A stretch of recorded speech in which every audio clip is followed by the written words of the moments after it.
അരുൺ, സന്നിധാനത്ത് ഇപ്പോൾ തിരക്ക് നിയന്ത്രണ വിധേയമാണ്. ഇന്ന് ഉച്ചയ്ക്ക് 1 മണിയോട് കൂടിയാണ് പോലീസിന്റെ എല്ലാ പദ്ധതികളും പാളിയത്. ക്രമാതീതമായി ഭക്തർ 18-ാം പടിക്ക് താഴേക്ക് ഒഴുകിയെത്തി. ആയിരക്കണക്കിന് ഭക്തരാണ് എത്തിയത്.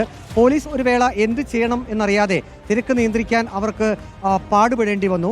പക്ഷേ ഈ 18-ാം പടിക്ക് താഴെ കുട്ടികളടക്കം ഞെരുങ്ങി നിൽക്കേണ്ട ഒരവസ്ഥ ഉണ്ടായി. പിന്നീട് 1.5 മണിക്കൂറിലധികം സമയമെടുത്താണ് ADGP ശ്രീജിത്തിന്റെ നേതൃത്വത്തിൽ പോലീസ് സംഘം തിരക്ക് ഒരു പരിധിവരെ നിയന്ത്രണ വിധേയമാക്കിയത്. ഇപ്പോഴും നമുക്ക് തിരക്ക് കാണാൻ സാധിക്കും. നല്ല തിരക്ക് തന്നെയുണ്ട്. പക്ഷേ ഉച്ചയ്ക്ക് നമ്മൾ കണ്ട അത്രയ്ക്കും വലിയ പ്രതിസന്ധി ഉളവാക്കുന്ന രീതിയിലുള്ള ഒരു തിരക്ക് ഇപ്പോൾ സന്നിധാനത്ത് കാണുന്നില്ല. ഉച്ച കഴിഞ്ഞ തിരക്ക് നിയന്ത്രിച്ചതിന് ശേഷം ഇപ്പോൾ വലിയ നടപ്പന്തലിലും പമ്പയിൽ നിന്ന് സന്നിധാനത്തേക്ക് കയറി വരുന്ന കാനനപാതകളിലുമെല്ലാം ഭക്തരെ നിയന്ത്രിച്ച് തന്നെയാണ് ഇപ്പോൾ ഈ ഭാഗത്തേക്ക് എത്തിക്കുന്നത്. അതുകൊണ്ട് തന്നെ തിരക്ക് ഒരു പരിധിവരെ കുറവാണ് എന്ന് പറയാം.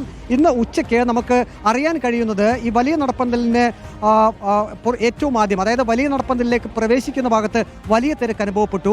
കുറച്ച് ഭക്തരെ പോലീസ് അതുവഴി മറ്റൊരു വഴിയുണ്ട്, ആ വഴിയിൽ കൂടി സന്നിധാനത്തേക്ക് എത്തത്തക്ക രീതിയിൽ അവിടെ ക്രമീകരിക്കുകയാണ് ചെയ്തത്. അങ്ങനെ മറ്റൊരു സമാന്തരമായിട്ടുള്ള പാതയിലൂടെ 18-ാം പടിക്ക് സമീപത്തേക്ക് ഭക്തർ കൂട്ടത്തോടെ എത്തുകയും അത് വലിയ നടപ്പന്തലിൽ നിന്നുമുള്ള ഭക്തരെ കൂടാതെ തന്നെ ഈ ബെയിലിപ്പാലം വഴി മറ്റൊരു പാതയിൽ കൂടി ഭക്തർ ഈ ഭാഗത്തേക്ക് എത്തുകയും ചെയ്തതോടെയാണ് പോലീസിന്റെ പദ്ധതി മുഴുവൻ പാളിയത്. അങ്ങനെയാണ് തിരക്ക് ഇരട്ടിയിലധികമായത്.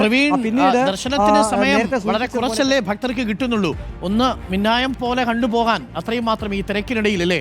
1 മിനിറ്റിൽ 65 പേരാണ് ഇപ്പോൾ 18-ാം പടി ചവിട്ടിക്കൊണ്ടിരിക്കുന്നത് അല്ലേ. അരുൺ, നമുക്ക് ആ ദൃശ്യം തന്നെ കാണിക്കാം. ആ നിൽക്കുന്ന പോലീസ് ഉദ്യോഗസ്ഥരാണ് 1 മിനിറ്റിൽ എത്ര പേർ 18-ാം പടി ചവിട്ടുന്നുണ്ട് എന്ന് കണക്കാക്കുന്നത്. നാം രാവിലെ മുതൽ തന്നെ ആ കണക്ക് കൃത്യമായി ഫോളോ ചെയ്തിരുന്നു. ശരാശരി 3500 പേർ 1 മണിക്കൂർ സമയം, അവർ അങ്ങനെയാണ് കണക്കാക്കുന്നത്. കൃത്യമായി പറയുകയാണെങ്കിൽ രാവിലെ നാം നോക്കിയപ്പോൾ 2867 പേർ ആദ്യ മണിക്കൂറിൽ, അതിനുശേഷം 2840, പിന്നീട് 3440. ഉച്ച കഴിഞ്ഞ് 3 മണി മുതൽ 4 മണി വരെയുള്ള 1 മണിക്കൂർ സമയം കൊണ്ട് 3167 പേർ. അത്രയും മാത്രമാണ് 18-ാം പടി ചവിട്ടുന്നത്. അതായത് 1 മിനിറ്റിൽ ശരാശരി ഇത്ര പേർ സന്നിധാനത്തേക്ക് ഈ 18-ാം പടി ചവിട്ടി കയറിയാൽ മാത്രമേ ഒരു ദിവസം 1 ലക്ഷം പേരെയെങ്കിലും ഇവിടേക്ക് ദർശനത്തിന് എത്തിച്ച് സുഗമമായി അവരെ മലയിറക്കാൻ സാധിക്കൂ എന്നാണ് പോലീസ് തന്നെ പറയുന്നത്. പക്ഷേ പലപ്പോഴും ഇത് ശ്രമകരമായിട്ടുള്ള കാര്യമാണ്. കാരണം പല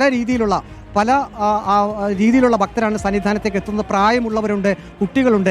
അങ്ങനെയുള്ള ആളുകളെയൊക്കെ ഒരേ രീതിയിൽ ഒരേ സ്പീഡിൽ ഈ 18-ാം പടി ചവിട്ടി കയറ്റുക എന്നുള്ളത് പോലീസിനെ സംബന്ധിച്ച് വലിയ ശ്രമകരമായിട്ടുള്ള കാര്യമാണ്. പക്ഷെ അവർക്ക് ഒരു കാര്യം ചെയ്യാമായിരുന്നു. പമ്പയിൽ നിന്നും കൃത്യമായി എത്ര പേരെ സന്നിധാനത്തേക്ക് കയറ്റിവിടണം, മല ചവിട്ടണം, അത് കൃത്യമായി ഈ സന്നിധാനത്ത് എത്ര പേർ ഇപ്പോൾ ഒരു സമയത്തുണ്ട്, അതിനനുസരിച്ച് മാത്രമേ പമ്പയിൽ നിന്നും മല ചവിട്ടാൻ ഏർപ്പാടുകൾ ഉണ്ടല്ലോ അല്ലേ.